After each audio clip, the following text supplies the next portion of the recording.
नमस्कार।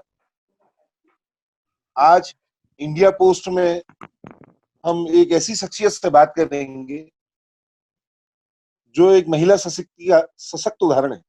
आप हैं पौड़ी के यमकेश्वर से मीरा रतूड़ी जी। मीरा रतूड़ी जी पूर्व में जिला पंचायत सदस्य 2 बार रह चुकी हैं।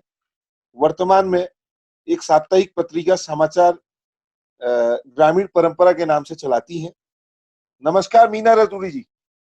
पता लग रहा है कि आपके द्वारा वो कार्य किए जा रहे हैं जो अपने आप में एक बहुत बड़ा उदाहरण है। जैसे कि अभी सुनने में आ रहा है कि आपके द्वारा इस समय बिना सरकारी रसद के लिए एक रोड का निर्माण किया जा रहा है। वो कौन सी और कहाँ पे है, इसके बारे में थोड़ा जानकारी देंगे? देखिए, ये रोड है यमकेश्वर जनपद का ग्राम पंचायत गूंगा एक ग्राम सभा पड़ती है। वहां पे एक बीर काटल गांव है। तो उस गांव के लोगों ने बहुत लंबे टाइम से वो जनप्रतिनिधियों से मांग करते आ रहे थे कि यहाँ पे एक सड़क का निर्माण किया जाए, क्योंकि वो काफी बीहड़ इलाके में वो गांव है और काफी वर्षों से उनकी मांग पूरी नहीं हो रही थी। तो उन युवाओं ने लॉकडाउन के टाइम पे जो लोग शहरों में थे और किसी भी तरह अपने गांव वापस आ गए थे, तो उन लोगों ने ये आपस में तय किया और मुझसे भी चर्चा की। तो मैंने कहा कि हम ऐसा कुछ कर सकते हैं कि हम आपस में मिलके क्यों ना उस रोड को बनाएं, क्योंकि सरकारी सहायता तो जब मिलेगी, लेकिन फिलहाल हम श्रमदान से भी पहले काम करते थे। तो वर्तमान में श्रमदान के द्वारा उस रोड को बनाया जा रहा है और मेरी तरफ से उनको, क्योंकि मैं भी फंसी हुई थी, मैंने उनको कहा कि मेरी तरफ से जो भी तुम लोगों को मदद की आवश्यकता होगी मैं यहाँ से करती रहूंगी। और तुम लोग वहाँ पे सुदेश भट्ट जी है, क्षेत्र पंचायत सदस्य, वो उनके नेतृत्व में वर्तमान में लगातार काम चल रहा है उस रोड पे। अच्छा, जो ये रोड बनाने का दिमाग में जो प्लान आया है, ये प्लान किसका था? ये इनिशिएटिव कैसे और किस तरीके से है? ये असल में सुदेश भट्ट जी और मेरी लगातार बात होती रहती है।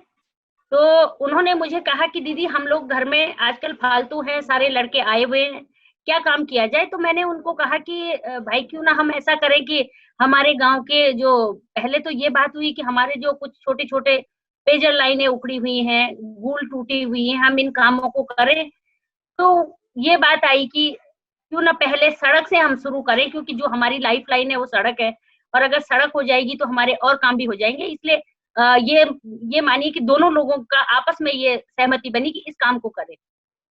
क्या आपकी जो टीम है या आपका कोई टीम ऐसा वर्क है जो आपके द्वारा इस समय या पूर्व में कुछ किया जा रहा था, या आपका कोई समूह, कोई संगठन ऐसा है? जी, अभी मैंने कुछ समय पहले जब पंचायत चुनाव के बाद मैं वापस गांव में गई, तो मैंने सोचा कि मैं कुछ काम करूं यहाँ पे, यहाँ की महिलाओं को बीच में रख करके काम करूं, क्योंकि जो गांव में रह गया मेरे हिसाब से वो आदमी गांव में है जिसके आर्थिक संसाधन बहुत कम है, नाम मात्र के बराबर है। तो मैंने उन महिलाओं को लेकर के एक ग्रुप बनाया और उनके लिए मैंने अपने व्यक्तिगत प्रयासों से एक भवन का निर्माण किया यमकेश्वर में। और वो भवन मैंने उन महिलाओं को दिया कि इसमें तुम जो है बड़ी अचार और इस टाइप के पापड़ पुपड़ बनाने का जो काम है, हमने अभी उसको शुरू करना ही था। इतने में लॉकडाउन की स्थिति आ गई, लेकिन वो भवन बन के तैयार है। हालांकि मैंने प्रशासन को कहा कि इस भवन को आप फिलहाल आइसोलेशन के लिए ले सकते हैं। तो एसडीएम यमकेश्वर उन्होंने कहा कि जिस दिन आवश्यकता होगी आप हमको उसकी चाबी दे दें। तो ये काम मैं फिलहाल करने जा रही थी। अच्छा मैम, जो पहाड़ी क्षेत्र है, इसमें आपको महिलाओं के लिए क्या समस्याएं लगती हैं, क्या समस्या आती होंगी, आप थोड़ा बताएंगे इसमें? पहाड़ी क्षेत्रों में तो महिलाओं के पास समस्याएं ही समस्याएं हैं, क्योंकि मुख्य समस्या तो खेती की आती है कि पहाड़ी महिला खेती करती है और पूरी मेहनत करने के बाद उस खेती को सुअर और बंदर नष्ट कर देते हैं। और उसके बाद जो तकलीफ उस महिला को होती है वो एक महिला होने के नाते मैं समझ सकती हूँ। दूसरा, व्यक्तिगत समस्या के रूप में स्वास्थ्य की इतनी बड़ी समस्या है कि अस्पताल नहीं है। कई महिलाएं अस्पताल, क्योंकि ऋषिकेश हमारे यहाँ से या जो भी और क्षेत्र है उनमें दूरस्थ क्षेत्रों में जो अस्पताल की सुविधा नहीं है, अस्पताल लाते लाते कई लोग दम तोड़ देते हैं। एजुकेशन तो खैर सब जगह पहुंच गया, पर फिर भी वो स्थिति 12th तक की होती है और हायर एजुकेशन के लिए माँ बाप बहुत कम प्रयास करते हैं कि बेटी को हम कहीं बाहर भेजे पढ़ाई के लिए। तो हायर एजुकेशन की भी आवश्यकता है पहाड़ों में और ये दिक्कतें हैं। अच्छा, आप ये इसमें कोई समाधान बताएंगी? जैसे आपने समस्याएं तो बताई, इसके आपके नजरों में इसके लिए कोई समाधान है? पहली जो मैं समस्या बता रही थी कि जो हम खेती करते हैं, मैंने एक मुख्यमंत्री जी को एक लिख के भी दिया था कि जैसे हमने खेती की, तो हमने कहा कि खेती वो महिला कर रही है जिसको आवश्यकता है, जिसको आवश्यकता नहीं है उसने खेती छोड़ दी। तो हम ये चाह रहे थे कि जैसे हम मनरेगा में दिहाड़ी देते हैं और पुस्ते लगवाते हैं या बांध बनवाते हैं या जो भी काम हमारे मनरेगा में होते हैं, हमारी सरकार ये करे कि प्रत्येक व्यक्ति अपने खेत में खेती करे जो गांव में है, उसको दिहाड़ी मिलेगी उस खेती के बदले, तो वो दिहाड़ी भी कमाएगा, अपने खेत आबाद भी करेगा और जब एक खेत आबाद होगा तो दूसरा भी होगा, तीसरा भी होगा, तो जानवर कितना खाएंगे, तो उससे जानवरों से भी खेती बचेगी, हमें दिहाड़ी भी मिलती रहेगी क्योंकि रोजगार का साधन भी होगा और हमारे खेत भी आबाद होंगे, हमारा पलायन भी रुकेगा। अच्छा, जैसे आपने कहा कि यहाँ के जो जानवर हैं, यहाँ के जानवर फसलें खा रहे हैं ना मैम? मेरी आवाज आ रही है? तो हाँ जी, जो हाँ जी। सरकार द्वारा एक फेंसिंग की एक व्यवस्था की गई है, उसमें सब्सिडी भी मिल रही है। सरकार के द्वारा फेंसिंग की एक व्यवस्था की गई है जिसमें सब्सिडी भी मिल रही है। क्या इसकी लोगों को जानकारी है या हाँ, नहीं है? उस स्कीम की जानकारी है लेकिन फेंसिंग भी तब संभव है जब चकबंदी हो। अब एक खेत हमारा 2 किलोमीटर दूर है और एक खेत 3 किलोमीटर दूर है, तो उसमें फेंसिंग तो संभव ही नहीं है। एक-एक खेत अच्छा, पे तो फेंसिंग संभव भी नहीं है। जी, जी। अच्छा, क्या ऐसा संभव नहीं है, जैसे आपने कहा कि जानवर फसलों को खा रहे हैं, लेकिन कुछ हुँ, जगह ऐसा है, कुछ ऐसे फसलें हैं जिसको जानवर नुकसान ही नहीं पहुँचाते। शायद जिसमें आंवला भी एक आता है और ऐसे हुँ। एक कुछ कुछ ऐसे हैं जिनकी मतलब फेंसिंग बन जाती। क्या इस बारे में लोगों को जानकारी नहीं है? क्या ये वो चीज़ें नहीं उग सकती? लेकिन वो तो क्लाइमेट के हिसाब से होगा कि कहीं आंवला हो सकता है, कहीं अमरूद हो सकता है, कहीं पपीता हो सकता है, कहीं केला हो सकता है। वो अलग-अलग है क्लाइमेट कि कहाँ क्या हो सकता है। लेकिन फेंसिंग उसका सॉल्यूशन था, लेकिन उससे पहले चकबंदी उसका सॉल्यूशन था। नहीं, नहीं, मैंने ये नहीं कहा। मैंने कहा आंवला जैसा ऐसा है, आंवला के बारे में कहते हैं कि हुँ, जानवर उसको नुकसान ही नहीं पहुँचाता है।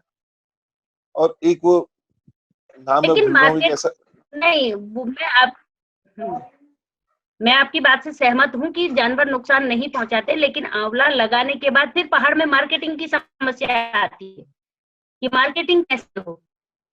अच्छा क्योंकि सरकार अभी एक एक प्लान तो तैयार करती है लेकिन उसके आगे का नहीं करती। अच्छा अभी अभी जैसे देखने में आ रहा है, कुछ ग्रामीण हुँ, क्षेत्रों में लोग मिलकर घेराबंदी कर रहे हैं, आपस में मिल जा हुँ, रहे हैं, वो चेकबंदी को मिला के या घेराबंदी कर रहे हैं या गवर्नमेंट से मिलके हुँ। उसको वो स्कीम को ऐसे एक संयुक्त रूप में ले रहे हैं। क्या ऐसा प्रयास यहाँ संभव नहीं है क्या?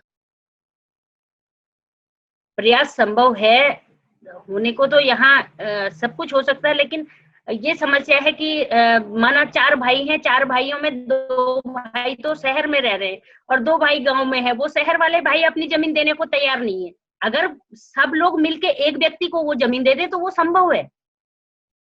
जहाँ अच्छा मैम, सहमति बन रही है वहाँ लोग कर रहे हैं।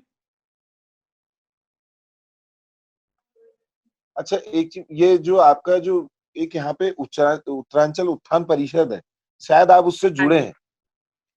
हाँ जी, हाँ तो जी। उसमें जो उत्तरांचल उत्थान परिषद है, पहाड़ के उत्थान के लिए क्या काम कर रहा है?